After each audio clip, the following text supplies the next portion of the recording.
जय शिवराय. 14 जानेवारी आलं. मकर संक्रांती की आपल्याला पानिपतचं तिसरं युद्ध आठवतं. पण या तिसऱ्या महायुद्धामध्ये महाराष्ट्राची आणि मराठ्याची खूप मोठी हानी झालेली आहे. हे पानिपतचं युद्ध मराठे हारलं असं मानणाऱ्यांनी एक पक्क डोक्यात ठेवा. मराठे हारले पण युद्ध मात्र जिंकले असंच म्हणावं लागेल. कारण ज्यावेळेस पानिपतवर युद्ध सुरू झालं त्यावेळेस महाराष्ट्रातून मराठे लढण्यासाठी दिल्लीच्या तख्तापर्यंत गेले. यमुनेच्या काठावर जाऊन पानिपतचं युद्ध लढले. मराठे नडले, पडले, आडले, हारले. पण अफगाणचा बादशाह मोहम्मद शाह अब्दाली याच्या कानाखाली असा मराठ्यांनी तडाखा लावला की नंतर या मोहम्मद शाह अब्दालीने दिल्लीच्या तख्ताकडे नजर देखील वाकडं करून बघितलं नाही.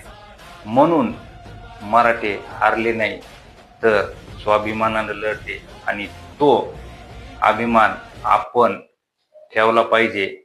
आणि त्यांच्या या शूर आणि धाडसी वृत्तीमुळं, लढण्यामुळं, सांडलेल्या रक्तामुळं आज आपण स्वाभिमानानं जगू शकतो.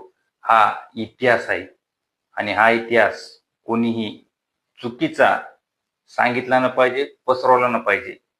सगळ्यात महत्वाचं या पानिपतच्या युद्धामध्ये 1,00,000 बांगडी फुटली, 2 मोती गळाले, 17 मोहरा गळाल्या आणि चिल्लर खुर्दा किती गेला याचं गणितच नाही.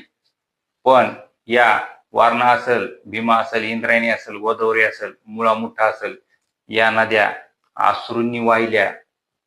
कारण या मराठ्यांसोबत या ठिकाणचे साळी, माळी, कोळी, महार, मांग, मातंग, राजपूत, चांभार, कुंभार, मुसलमान देखील या युद्धामध्ये सहभागी होते आणि मराठे राष्ट्र हितासाठी आणि राष्ट्र रक्षणासाठी दिल्लीच्या बादशाहच्या बाजूनं मोहम्मद शाह अब्दालीच्या विरोधात या पानिपतच्या युद्धामध्ये उतरले होते.